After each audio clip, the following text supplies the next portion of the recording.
आ गए आप स्वागत करशु तमाરું આપની યુટ્યુબ ચેનલ પીડર ક્લાસીસની અંદર સ્ટુડન્ટ્સ હવે આજે આપણે વિભાગ ઈ જેને તમે રાઇટિંગ વિભાગ પણ કહો છો તેના વિશે સોલ્યુશન કરશું.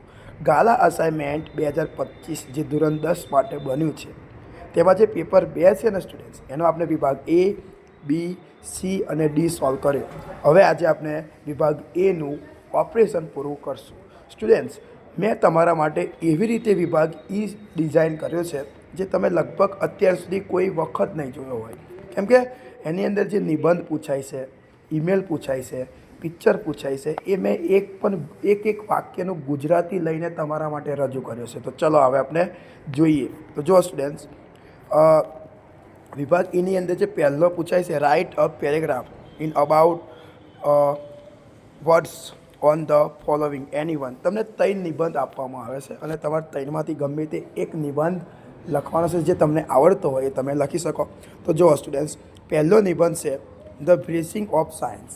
નિબંધની અંદર એવું કાંઈ ના હોય, તમારે જે પણ કાર્ડની અંદર જે પણ ટેન્સમાં તમારે નિબંધ લખવો હોય એ નિબંધ તમે લખી શકો.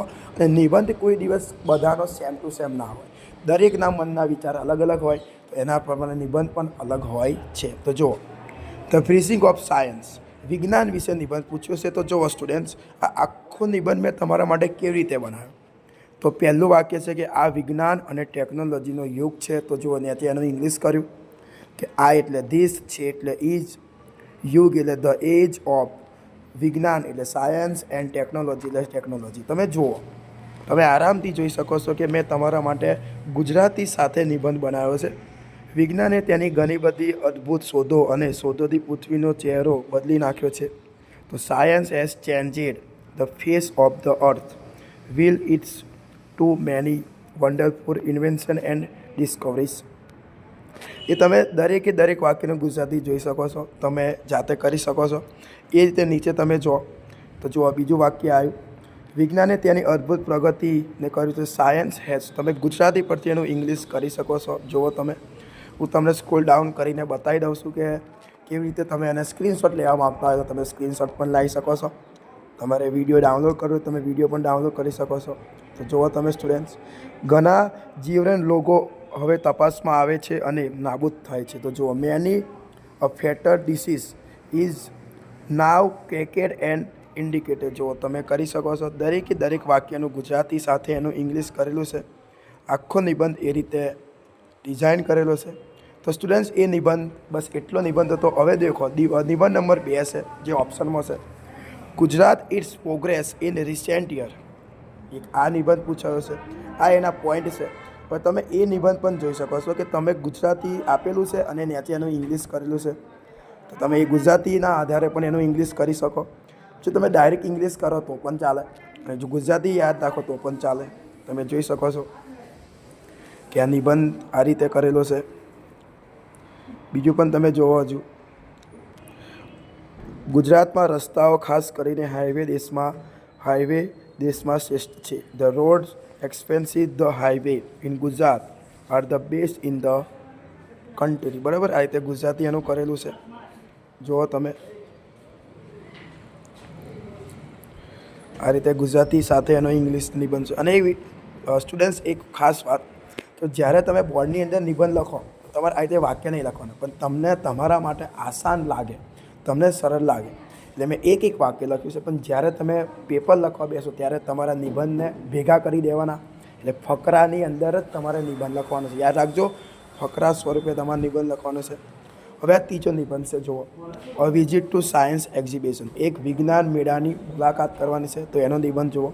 આ એક મસ્ત નિબંધ થાય, નાના નાના વાક્ય લીધા છે. હું હંમેશા વિજ્ઞાન પ્રદર્શનની મુલાકાત લેવાનું પસંદ કરું છું. હું એટલે આઈ, હંમેશા એટલે ઓલવેજ પસંદ કરું છું. Like to visit science exhibition. Okay students, આ રીતે તમે જોઈ શકો છો કે એક નાના નાના વાક્ય તમારા માટે લીધા છે. તમે આરામથી એને તૈયાર કરી દો તો તમે ધારો એ પ્રમાણે તમે પરિણામ મેળવી શકો છો સ્ટુડન્ટ્સ. ઓકે, આ રીતે છે. તે બધા ખુશ. તો આ રીતે તમારો બીજો નિબંધ પણ પૂરો થાય છે સ્ટુડન્ટ્સ. હવે સ્ટુડન્ટ્સની વાત કરીએ કે હવે તમારી નિબંધ પતી જાય એના બાદ તમારે એની નીચે શું આવે છે? Email writing. તો જો સ્ટુડન્ટ્સ અહીંયા ઈમેલ છે કે ડ્રાફ્ટ એન્ડ ઈમેલ બિહાફ અમન શાહ. અમન શાહ વતી તમારે ઈમેલ લખવાનો છે, મતલબ તમે અમન જ છો એવું માનીને તમારે ઈમેલ લખવાનો છે. વન ઓલ્ડ ફેવરેટ ટીચર, જૂના શિક્ષકને, વૃદ્ધ એટલે જે ટીચર છે એને લખવાનો છે, એવો જૂના એના શિક્ષક હશે. Activity school development. તો જુઓ સ્ટુડન્ટ્સ ઈમેલ હંમેશા છે ને પહેલાં તો તમારે ઈમેલ રાઇટિંગ એવું લખવું અને એક આવો કોષ્ટક તમારે બનાવો. પહેલાં તમારે ફોર્મ લખવું, ફોર્મની અંદર જે ઈમેલ લખે એની ઈમેલ આવે. તો અહીંયા અમન શાહ ઈમેલ લખે છે, એની ઈમેલ નહીં આપી તો તમે એની ઈમેલ પોતાની જાતે ગમે તે બનાવી શકો. અમન શાહ 1 2 3, અમન શાહ 4 5 3, ગમે તે તમે બનાવી શકો છો. ટુની અંદર જેને આપણે ઈમેલ મોકલવાની છે એ તો આ શિક્ષકને મોકલે છે, ટીચરને, તો એમની ઈમેલ આપેલી છે. સબ્જેક્ટની અંદર સ્ટુડન્ટ્સ હંમેશા વિષય આવે જે તમારો ઈમેલનો હોય એ. હવે સ્ટુડન્ટ્સ આની અંદર તમારે એક ફાયદો થાય એવી વસ્તુ તમારા માટે લાવ્યો છું કે તમને આ જે બ્લેક કલરની અંદર જે દેખાય છે હેલો, પછી અંડરલાઇન છે, how are you, I hope you are well, thank you email, એટલે થેન્ક યુ એવું લખાઈ ગયું. Thank you, count you for read my email, inform you date the purpose of my email. આની અંદર થોડીક ભૂલ છે, એવું નીચે મોકલી દઈશ PDF, તમે જોઈ લેજો. પછી આ વિષય છે. તો આટલું તમે કોઈ પણ ઈમેલ પૂછાય તો તમે આટલું બ્લેક લાઇનમાં જે લખેલું છે તમે લખી શકો. અને જે બ્લુ કલરનું છે એ આ ઈમેલના વિષય એટલે સબ્જેક્ટના અનુસંધાનમાં આ કરેલું છે. એની નીચે તમે આ જે લખ્યું છે give my regards two and your mother and father, take care, તો આ તમે કરી શકો. અને છેલ્લે તમારે યોર લવિંગલી લગાવીને પૂરું કરી દેવાનું સ્ટુડન્ટ્સ. તો આ રીતે તમારે ઈમેલનો એક કોષ્ટક ટેબલ બનાવવું પડે અને આ રીતે તમારે ઈમેલને એક ટેબલની અંદર રજૂ કરવો પડે છે. જો તમારે ઈમેલ નથી લખો તો એના અથવામાં પૂછાય છે report writing. Write a report in about 60 words on a course by crackers and the day of Diwali. દિવાળીના દિવસે જે ફટાકડા છે એના પર, એના કારણે જે થાય છે ફાયર, એના પર તમારે રિપોર્ટ લખવાનો છે. તો રિપોર્ટ લખવાની સિસ્ટમ શું? પહેલાં રિપોર્ટ રાઇટિંગ લખો, પછી જેના પર લખવાનું છે એને સબ્જેક્ટ લખો, એની જે તમે તારીખ લખવી પડે અને સ્થળ લખવું પડે. એના આધારે તમે આખો આ જે વિષય છે એના આધારે તમે ઈમેલ લખી શકો, રિપોર્ટ રાઇટિંગ લખી શકો. આટલું જ છે, વધારે કંઈ છે નહીં. હવે મેન વસ્તુ તમે જુઓ તો એની નીચે પૂછાય છે ડિસ્ક્રાઇબ ધ પિક્ચર ધ. અહીંયા તમને ચિત્ર આપેલું છે, પિક્ચર આપેલું છે, એના આધારે તમારે 10 વાક્ય લખવાના છે. હવે તમે 10 વાક્ય જુઓ કેવી રીતે ડિઝાઇન કરેલા છે. પહેલું છે કે આ એક બગીચાનું ચિત્ર છે. This is a picture of a garden. કેટલું મસ્ત બનેલું છે. બગીચામાં ઘણા મોટા અને સદસ્ય વૃક્ષો છે. તો there are many big and shady trees in the garden. એની નીચે જુઓ તો એક નાનો છોકરો પતંગ ઉડાવી રહ્યો છે. તો a small boy is flying a kite. ચાલુ વર્તમાન કાળ. થોડા છોકરાઓ ફૂટબોલ રમે છે. સમ બોયઝ આર પ્લેઇંગ ફૂટબોલ. આ પણ તમે થઈ શકો. તમારે ચાલુ વર્તમાન કાળની અંદર જ આના વાક્ય લખવાના હોય. પહેલું વાક્ય તો ફિક્સ જ છે, ધીસ ઇઝ અ પિક્ચર. પહેલું વાક્ય શું છે? This is a picture of ખાલી જગ્યા, this is a picture of garden, this is a picture of school, this is a picture of bus station. તમે ગમે તે લખી શકો. ઓકે. એક નાની છોકરી ઝૂલા પર આનંદ માણી રહી છે. A little girl is enjoying on the swing. Swing એટલે હિંચકા પર.